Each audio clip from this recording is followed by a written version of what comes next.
Hi friends, జిగ్రీస్ అనే ఒక movie Amazon prime ఓటీటీలో స్ట్రీమింగ్ అవుతుంది. సో ఇదైతే నేను రికమెండ్ చేస్తాను. మీరు ఖాళీగా ఉండి ఒక మూవీ చూడాలి, ఒక మంచి మూవీ చూడాలనుకునే వాళ్ళకి. సో నలుగురు జాన్ జిగ్రీస్ ఫ్రెండ్స్ అనమాట. నలుగురు జాన్ జిగ్రీస్గా ఉండే ఒక ఫ్రెండ్స్ కథ. చాలా లైట్ హార్ట్నింగ్ మూవీ. అత్యంతం వినోదం పంచుతూ ఉంటుంది. ఎంత వినోదం సినిమా ఎండాక పంచితే సినిమా ఎండ్లో అంత ఏడిపిస్తుంది కూడా. సో నీకు మూవీ అలా పోయే కొద్దీ కొంచెం స్లో ఫేజ్‌లో స్టార్ట్ అయినా ఇంక అలా అంటే ఆ కామెడీ ఏందంటే చాలా వాట్ యూ కాల్ సిట్యుయేషన్ నుంచి జనరేట్ అయ్యే కామెడీ, మనం నిత్యం మాట్లాడుకునే మాటల్లో నుంచి జనరేట్ అయ్యే కామెడీ ఎలా ఉంటది అలా. సో అంతేగాని తెచ్చిపెట్టుకున్న కామెడీ అలా ఉండదు. కడుపుబ్బా నవ్విస్తుంది మిమ్మల్ని. పోయే కొద్దీ సినిమా పోయే కొద్దీ స్లోగా స్టార్ట్ అయ్యి అలా అలా అలా అలా నవ్వుకుంటానే ఉంటారు. సో ఈ కథ ఏంటంటే ఒక నలుగురు కుర్రాల కథ. హైదరాబాద్ నుంచి గోవా ఎళ్ళాలనుకుంటారు. సో ఈళ్ళ నలుగురిలో ఒక కుర్రాడు వాళ్ళ ఫాదర్‌కి కారు ఉంటది. అంటే వాళ్ళు చిన్నప్పుడు మెమోరీస్ ఉంటాయి ఆ కారులో. ఆ కారు యూజ్ చేసుకొని అసలు అది వాడటం కూడా అది అది ఆ కారుని యూజ్ చేయటం కూడా మానేస్తాడు వాళ్ళ ఫాదర్. అయినా గాని ఆ మెమోరీస్ అన్నీ కలెక్ట్ చేసుకోవడానికి ఆ కారులో ప్రయాణం అవుతారనమాట. సో ఆ ప్రయాణంలో మలుపులేంటి? సో హైదరాబాద్ నుంచి గోవాకెళ్ళే మధ్యలో వీళ్ళొక హాలీవుడ్ మూవీని చూసి దాన్ని ఇన్స్పిరేషన్‌గా తీసుకొని ఒక చిన్న అంటే దాంట్లో ఏంటంటే వాళ్ళ దగ్గర ఉన్న పర్స్ అంటే, వాళ్ళ దగ్గర ఉన్న మొబైల్స్ అంటే, వాళ్ళ దగ్గర ఉన్న వేరే డబ్బులంటే మొత్తం కట్టకట్టి బయటేసేస్తారు.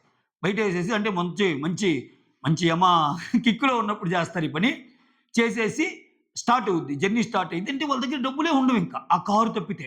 సో ఇక్కడి నుంచి గోవా ఎళ్ళటానికి ప్రతి స్టేజ్‌లో వాళ్ళకి డబ్బులు ఎలా వస్తాయి? ఏం కష్టపడతారు? ఆ మార్గ మధ్యంలో జనరేట్ చేసే కామెడీ, ఆ మార్గ మధ్యంలో నలుగురికి కొన్ని పాత్రలు పరిచయం అవుతాయి. అసలు ఈళ్ళని కొట్టాలనుకునే వాళ్ళు కూడా మిత్రులవుతారు. ఈళ్ళని చంపాలనుకునే వాళ్ళు కూడా ఈళ్ళకి ఈళ్ళని చూసి జాలి పడతారు. రకరకాల జోనర్‌లో ఎళ్ళిపోద్దనమాట.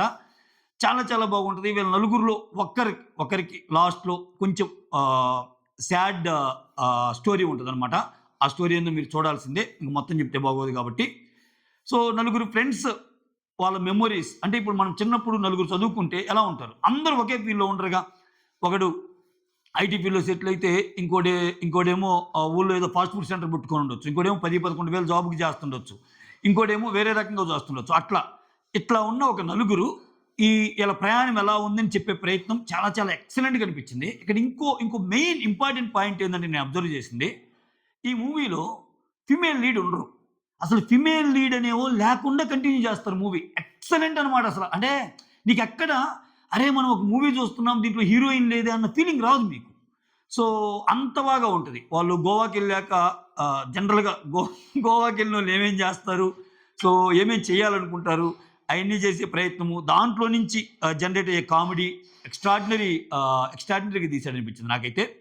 ట్రై చేయొచ్చు. సో మరీ సూపర్ డూపర్ ఎక్స్‌ట్రార్డినరీ ఎక్సలెంట్ అని నేను చెప్పను గానీ, బట్ మీరు ఖాళీగా ఉంటే మాత్రం ఈ మూవీని చూడొచ్చు. హ్యాపీగా నవ్వుకుంటారు. లాస్ట్‌లో అంతే ఏడిపిస్తారు కూడా ఈ మూవీ.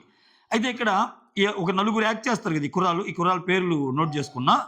రామ్ నితిన్, కృష్ణ బురుగులు, ధీరజ్ అధేర్య, మణివక్క. వీళ్ళలో ఈ కృష్ణ బురుగులు అనే అతని క్యారెక్టరైజేషన్ ఎలా ఉంటదంటే, సో మనం రెగ్యులర్‌గా తిరిగే మన దోస్తుల్లో ఒకడుంటాడు చూసారు ఇటువంటోడు. సో ఎక్కడికైనా బయటికెళ్ళినప్పుడు గానీ, ఎక్కడికైనా మూవీకెళ్ళినప్పుడు గానీ, లేకపోతే ఎక్కడికన్నా సిట్టింగ్‌లో కూర్చున్నప్పుడు గానీ, ఎక్కడికన్నా వేరే పని మీద వెళ్ళినప్పుడు ఇటువంటి చేసేటప్పుడు మన ఫ్రెండ్స్ గ్యాంగ్‌లో ఒకరుంటారు. సో వాళ్ళని గుర్తుకు తెస్తాడు. ఇది ఏంట్రా నాయనా ఇది మనం మాట్లాడుకునే మాటలాగానే మాట్లాడుతున్నాడు కదా! అన్నట్టు అనిపిస్తుందనమాట. అంత బాగా క్యారెక్టరైజేషన్ ఉంటది. నలుగురిలో ఒకరిది మాత్రం హిలేరియస్ కామెడీ. సో అది మీకు గాని ఖచ్చితంగా మీకు నచ్చిద్దనుకుంటున్నాను. సో ఖాళీగా ఉండి మేము ఒక మూవీ చూడాలి మంచి మూవీ అని అనుకునే వాళ్ళకి మాత్రం అమెజాన్ ప్రైమ్‌లో స్ట్రీమ్ అవుతుంది. ఆల్రెడీ చూసినోళ్ళు ఇగ్నోర్ చేయండి ప్లీజ్. ఇది చూడనోళ్ళకి సో దట్స్ ఆల్. మన వీడియోస్ కొత్తగా ఎవరైనా చూస్తుంటే ప్లీజ్ డూ సబ్స్క్రైబ్. అలానే వీడియోస్ నచ్చుతుంటే ఒక లైక్ చేయండి. ఓకేనా? That's all. Thank you so much. Signing off. Me Surendra.